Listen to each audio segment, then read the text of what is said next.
नमस्कार, प्रणाम। मैं आपका अपना विशु राय हाजिर हूँ जुल्म की दुनिया की एक और नई कहानी के साथ। साथियों, कहते हैं कि इस आर्थिक युग में आजकल बहुत से लोग रिश्तों से ज़्यादा पैसों को अहमियत देते हैं, ऐशो आराम को अहमियत देते हैं।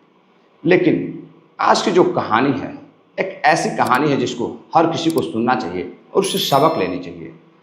दरअसल एक पति जिसकी पत्नी टीचर रहती है और वह खुद एक इंजीनियर रहता है पेशे से, विदेशों में पैसा कमा रहा था, बहुत पैसा आ रहा था, बहुत सारी खुशियां भी थी घर पे। लेकिन कुछ ऐसी पर्सनल खुशियां होती हैं जो वह नहीं दे पाता था। अब एक दिन उसके बेटे की मौत हो जाती है और जब बेटे की मौत होती है तो बहुत दुखी रहता है, वह विदेश से घर नहीं जा पाता है।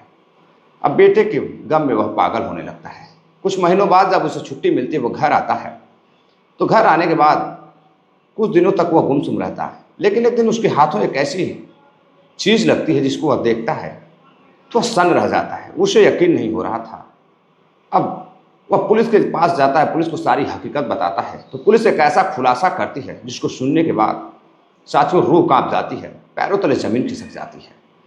दरअसल मैं बात कर रहा हूँ छत्तीसगढ़ के रायपुर की। छत्तीसगढ़ के रायपुर में एक परिवार का रहने वाला एक लड़का शशांक, वो इस कॉलेज से 12वीं की पढ़ाई कर रहा था। उसी समय साथियों उसी कॉलेज में एक और लड़की पढ़ाई कर रही थी जिसका नाम रहता है अनु। अनु बेहद ही खूबसूरत लड़की और अच्छे परिवार से, पैसे वाले परिवार से रहती है। और इधर शशांक भी ठीक ठाक परिवार से रहता है और बेहद ही हैंडसम लड़का रहता है। अब एक ही साथ है, कई कॉलेज में, कई क्लास में पढ़ने की वजह से अब दोनों की बातचीत शुरू हो जाती है और बातचीत शुरू हो जाती है तो दोनों एक दूसरे को पसंद करने लगते हैं। अब एक दिन एक एग्ज़ाम चलता है, इंटरनल एग्ज़ाम होता है। इंटरनल एग्ज़ाम में जो लड़की होती है वो एक सब्जेक्ट उसका कमज़ोर रहता है, तो कहीं से धीरे से किसी तरीके से लड़का उसे पास करा देता है।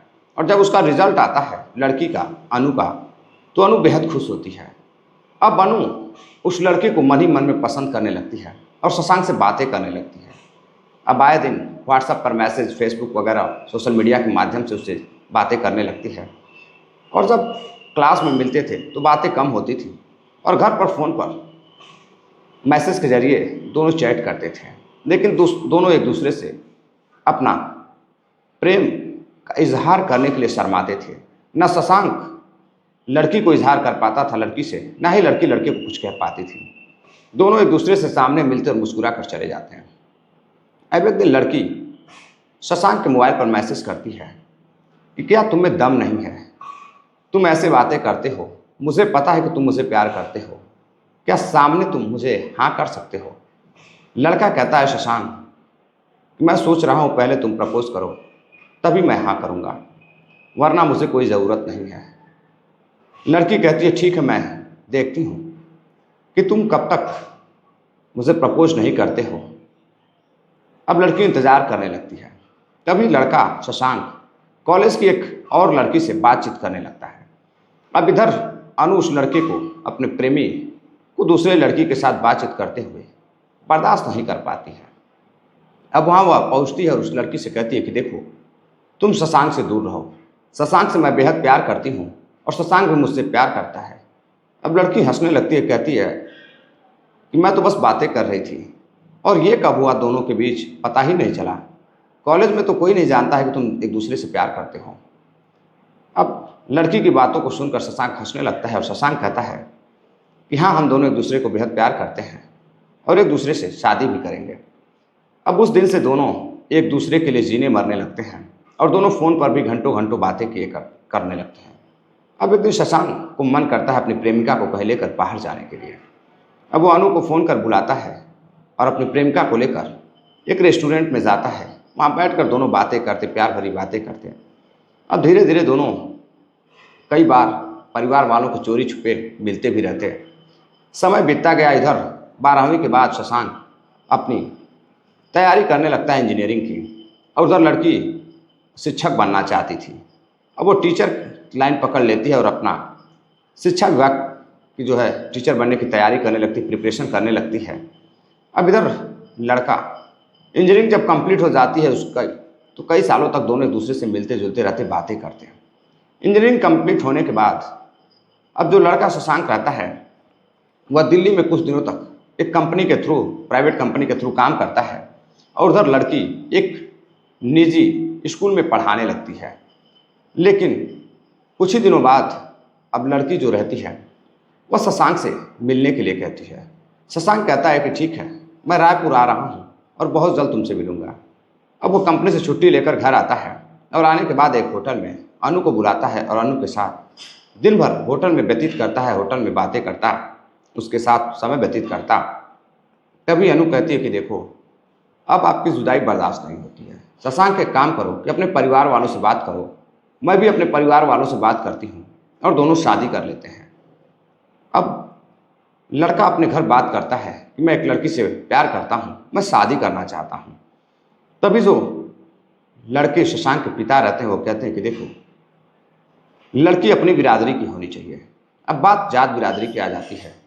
लड़की अलग बिरादरी की रहती है, लड़का अलग बिरादरी का रहता है। अब लड़के के पिता कहते हैं कि देखो, मेरी बहुत बदनामी होगी, इतना प्यार से पाल पोस कर तुम्हें पढ़ाया लिखाया, क्या इसी दिन के लिए? उसे तुम भूल जाओ। अब लड़का रोने लगता है और फिर कई दिनों तक फ़ोन बंद रखता है। अब इधर लड़की अपने घर वालों से बातचीत करती है तो लड़की के घर वाले तैयार हो जाते हैं। अब लड़का शशांक परेशान रहता है, वह दिल्ली चला जाता है। दिल्ली जाने के बाद कई हफ्तों तक उसका फ़ोन बंद रहता, घर वाले भी परेशान रहते। फिर इधर लड़की मैसेज करती कई बार तो भी वह परेशान रहती, उसकी बात नहीं हो पाती। फिर वहीं पर एक उसका शशांक का दोस्त रहता है जो कभी कभार उसके साथ रहता था, शशांक के साथ, उस पर वह फ़ोन करती है कहीं से नंबर लेकर, तो अब बात कराता है। शशांक कहता है कि देखो, मैं क्या बात करूं, मेरे घर वाले इस शादी के लिए राज़ी नहीं हैं। अब लड़की भी रोने लगती है, पछताने लगती है कि अब क्या होगा।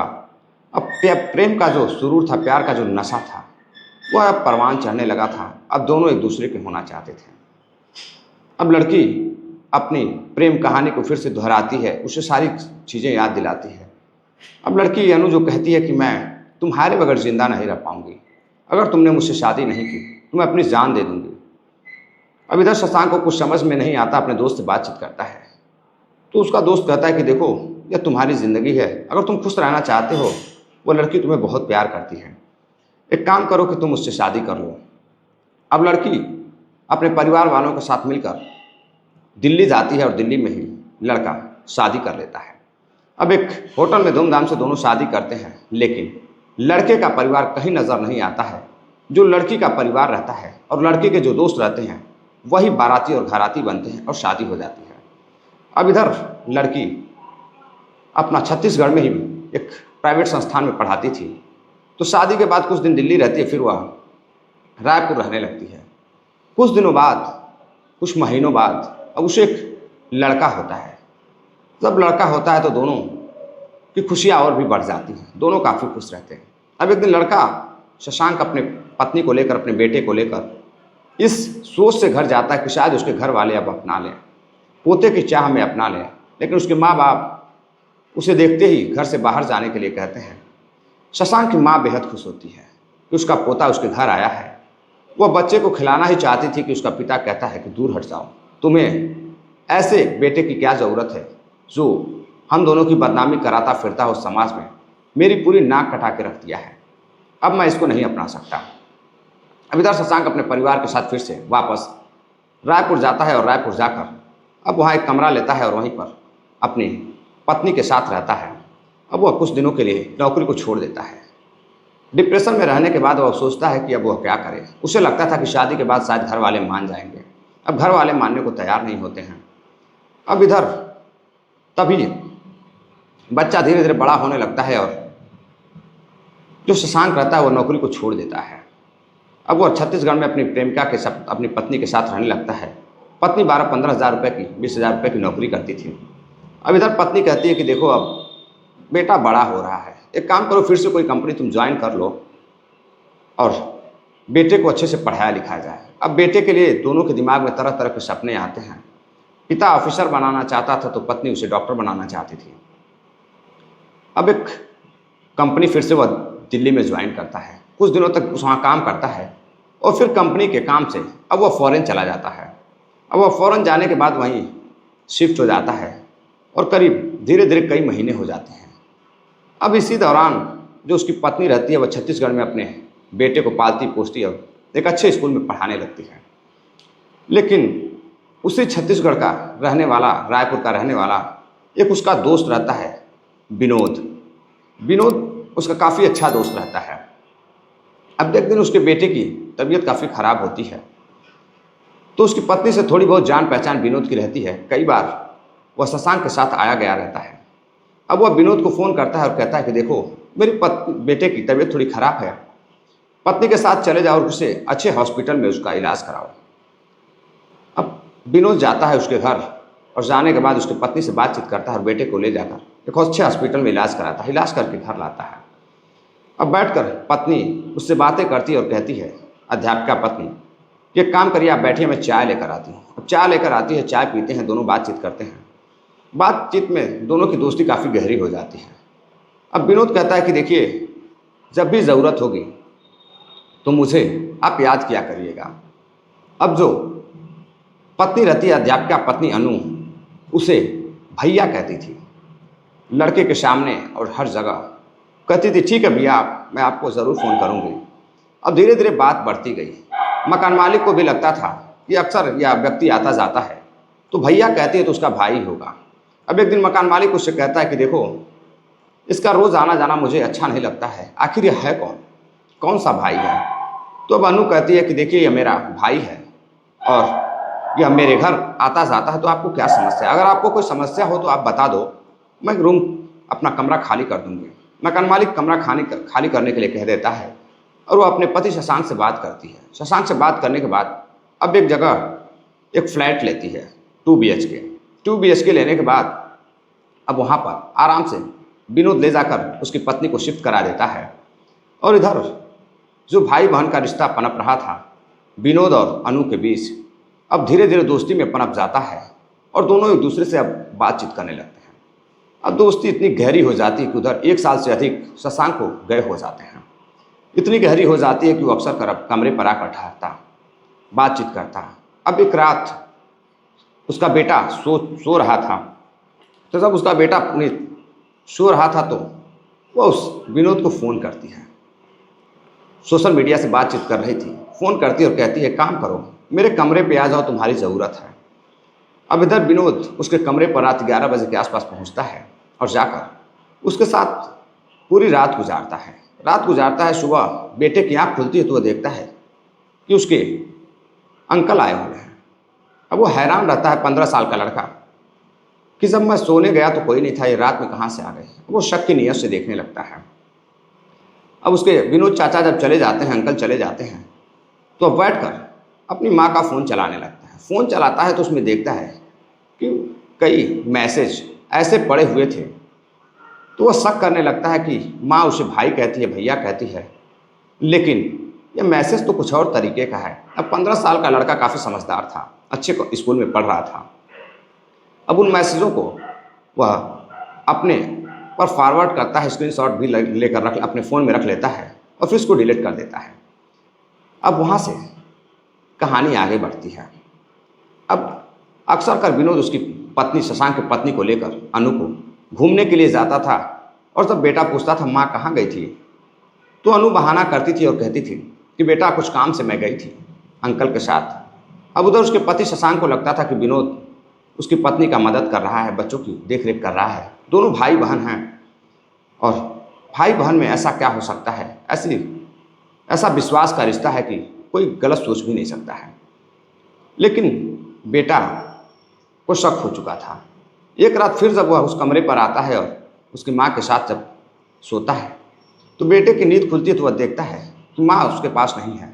जब वह दूसरे कमरे में जाता है तो देखता है कि अंकल के साथ उसकी माँ समय व्यतीत कर रही थी, आपत्तिजनक स्थिति में थी। अब वह अपना फ़ोन निकालता है और फ़ोन से वीडियो बना लेता है।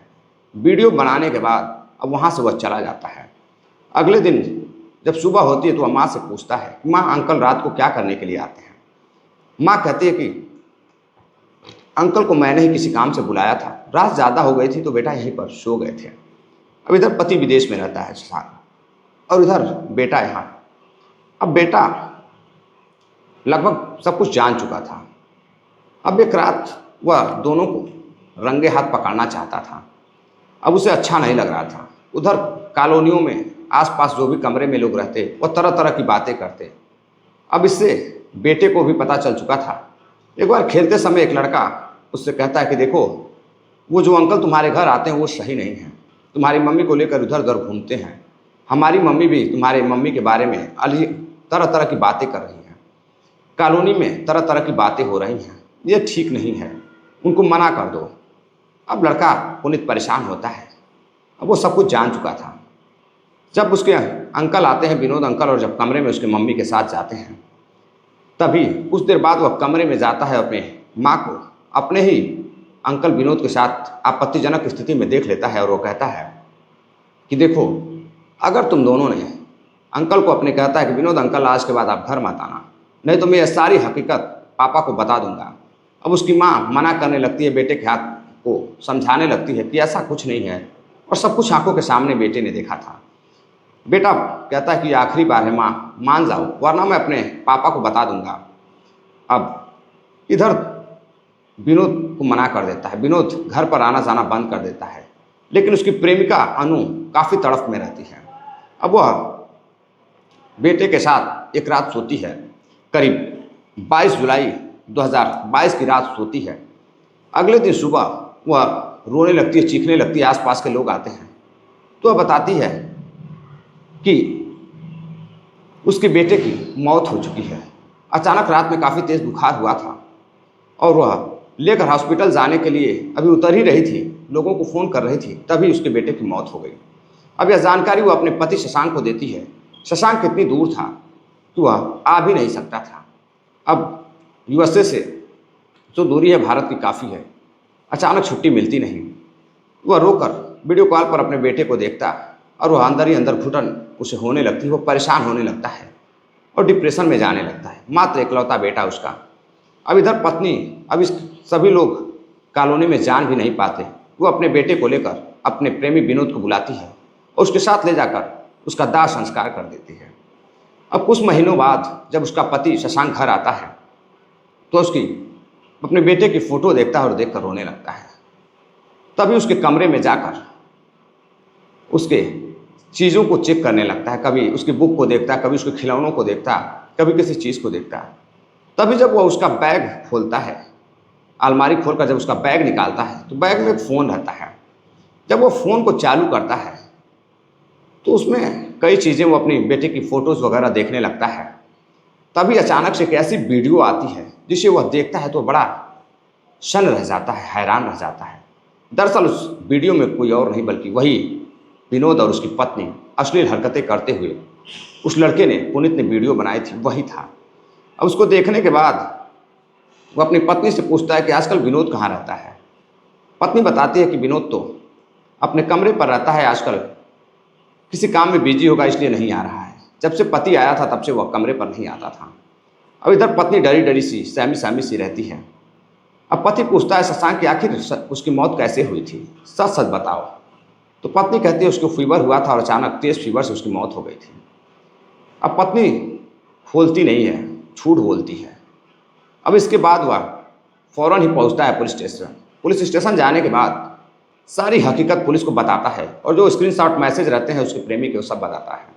अब जिस रात कत्ल हुआ था, जिस रात वह उसकी मौत हुई थी, पुलिस उस दिन की कॉल डिटेल्स निकलवाती है दोनों की। जब दोनों की कॉल डिटेल्स निकलवाती है तो पता चलता है कि कत्ल जिस दिन हुआ था उस रात विनोद को फ़ोन कर बुलाया गया था और कई घंटों तक बातें भी हुई थी। अब पुलिस दोनों को गिरफ्तार करती है और जब पूछताछ करती है तो एक माँ टूट जाती है और सारी हकीकत बताती है। वो कहती है कि उसके प्रेम संबंध में उसका बेटा बाधा बन रहा था और उसने हम दोनों को संबंध बनाते हुए देख लिया था। आज नहीं तो यह कल राज खुलने वाला था, इसलिए हम दोनों ने प्लान के तहत उसकी हत्या कर दी। अब साथियों, एक बेहद ही खौफनाक कहानी जिसको सुनने के बाद पुलिस भी हैरान रहती है। अब जब लोगों के सामने यह खबर आती है तो लोग सुनकर बड़े हैरान थे कि एक माँ, एक प्रेमिका जिसने प्रेम विवाह किया और जिसके लिए शशांक ने अपने पिता और माँ को छोड़ा, उस पत्नी ने अपनी हवस की आग में अपने बेटे को भी झोंक दिया, अपने पति को भी झोंक दिया और पति के परिवार को भी झोंक दिया और खुद भी झुलस गई। अब विनोद और अनु को पुलिस गिरफ्तार करती है, दोनों को जेल भेज देती है। तो साथियों, ये थी पूरी कहानी। कहानी को सुनाने का उद्देश्य आपको जागरूक करना है, किसी को हैरान करना या परेशान करना नहीं है। तो साथियों, मैं एक बार फिर से आप सभी से आग्रह करूंगा कि जो भी साथी चैनल पर नए हैं, अपना प्यार दें, सपोर्ट दें, चैनल को सब्सक्राइब करें। और आप ऐसे यह चैनल चलता है तो आप सभी वीडियो पर कमेंट ज़रूर करें और अपना लाइक वाला बटन जो ज़रूर दबाएं। मिलते हैं एक और नई कहानी के साथ, तब तक के लिए अपना ख्याल रखिएगा। जय हिंद, नमस्कार।